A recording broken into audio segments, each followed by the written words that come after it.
Good morning, Tony Dattino here, doing my Live with Tony. And as I had some time over the weekend, I found two interesting articles that kind of connect to one another. One comes out of the Orlando Sentinel, October 5th edition. Stress, stress bubbling up over money woes. And boy, if that's not something that will keep most of us up and concerned and worried. In a survey, 4 out of 5 Americans say they feel anxious about their finances. So it talks in that article about how to prioritize your finances as well as your concerns and what that may or may not lead to. And there certainly are more and more people getting concerned about their finances. And even today, as we talk to people that are in government positions with the shutdown and who's getting paid and who's working and not getting paid, there certainly creates a level of anxiety that has an impact on, gee, I had a wonderful day. Now I want to go to sleep and get my 7 or 8 hours. And so it tied into an article out of the current issue of Time magazine, the October 13th issue of Time magazine. On page 20 was an interesting article on 5 ways to ease your nighttime anxiety. So here we are worrying about money woes, and it suggests that 4 out of 5 people have some concern. And that always drives me crazy when I see these billionaires and people on TV and talking about where they're putting money and what they're doing and who's funding, what. And I read this: 4 out of 5 people are anxious over their financial well-being, and that's nothing new in terms of studies and research I've done over the years. But now comes, so how do you deal with this anxiety? So you've got the anxieties, and short of hitting the lottery here, unfortunately in Florida, you see these legal commercials on people getting millions of dollars from accidents, and so it reminds me of an article I read years ago that talked about how do people hope to become financially well off, and most of them, the majority of people, talk about suing someone. And here in Florida, we're the capital of it, since we've got lawyers on TV every day telling you how to sue people when you have a car accident and collect hundreds of thousands of dollars. So here we go to 5 ways to ease your nighttime, and I'm not suggesting you get into an accident and go get a lawyer to do suing. So that's not my approach. And how do you deal with your anxiety?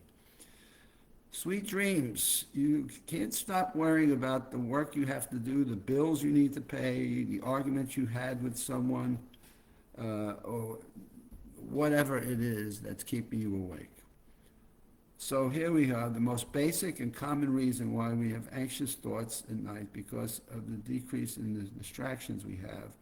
So a medical psychiatrist and a medical psychologist and director of psychology at UCLA Medicine comes on and says, look, our mind can go off the road, and there's nothing to guide us and keep us on track and focused and feeling productive.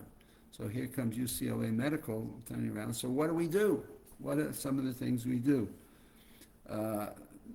We trash around. Oh God, I can relate to this, turning and tossing and whatever, and lying in bed.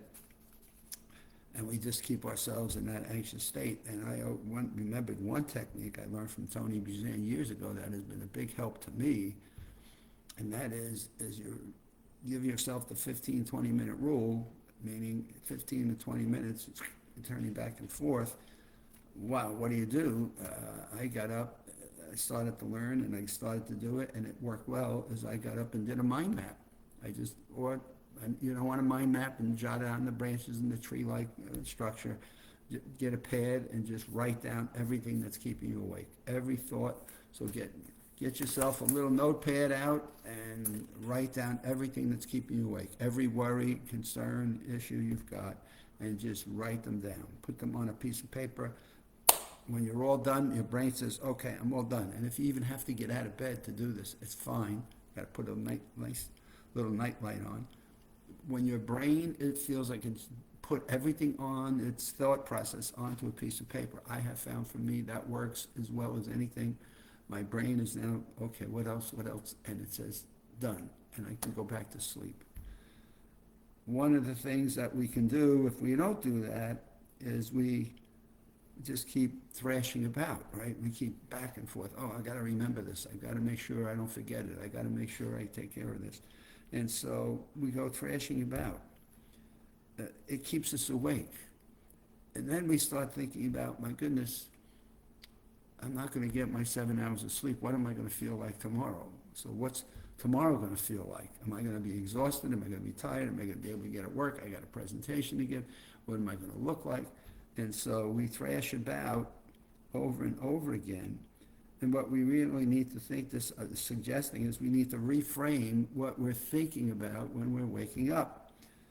The less pressure you put on yourself to get the rest, the easier it becomes to fall back to sleep. Tell yourself, I'm going to enjoy the moment of calm, and I'm just going to let my body relax. So now you say, okay, so get yourself into a mental state where you're not thrashing back and forth, reframing how you wake up. So I'm going to wake up refreshed. I'm going to wake up fine.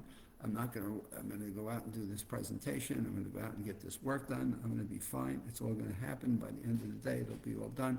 So why am I worrying about it 24 hours in advance?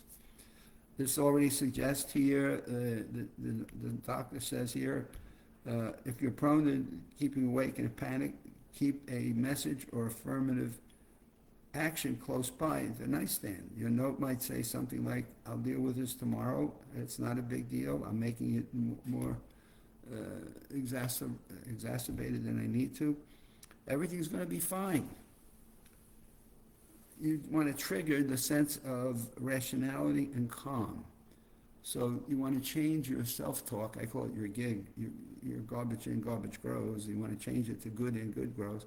Hey, I'm going to be able to deal with this. I've got people around me. I've got support, and I'll figure this out.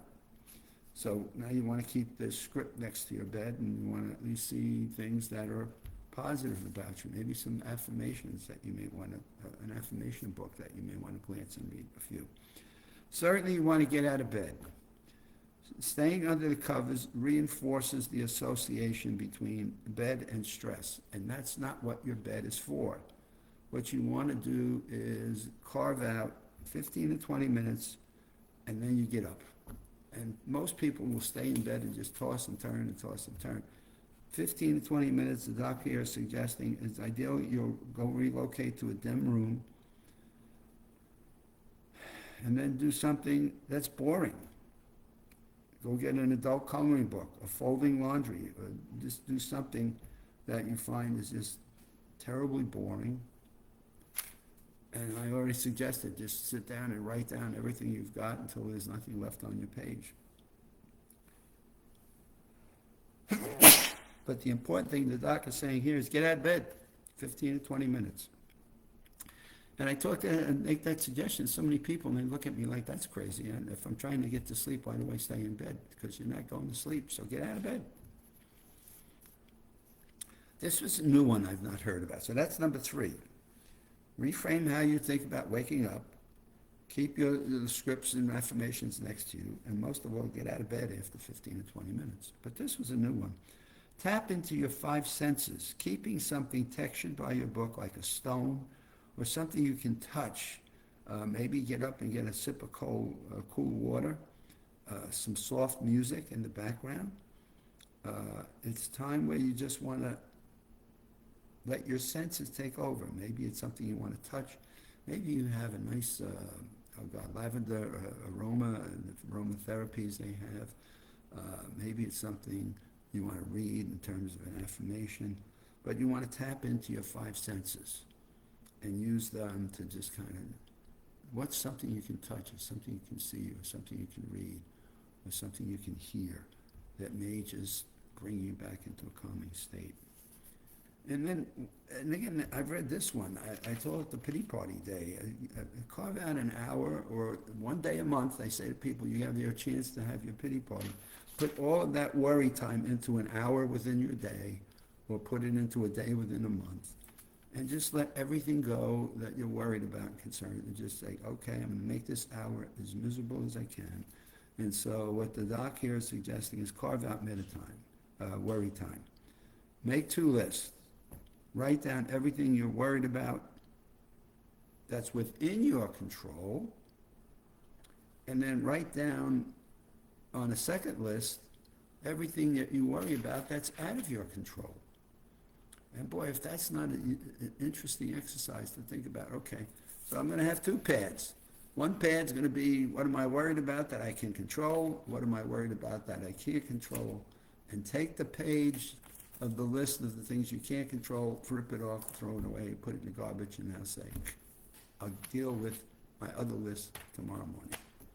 So those are some tips I read in the issue of Time magazine that I thought were extremely helpful, and by God, do I talk to people who are telling me they're not getting their 7 to 8 hours of sleep, including myself at times. So for a quick example, I was watching the Yankees last night, and when they fell behind 6-1, I was saying, oh, this is going to be a bad night.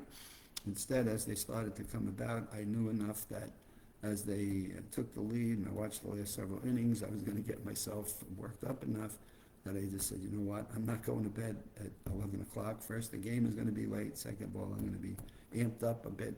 If they do win, I'm going to be amped up worse if they lose. And so I've learned how to control my sports watching in terms of what I will watch and when I'll watch it and how it impacts my sleep. Have a great day. We'll see you back here on Friday.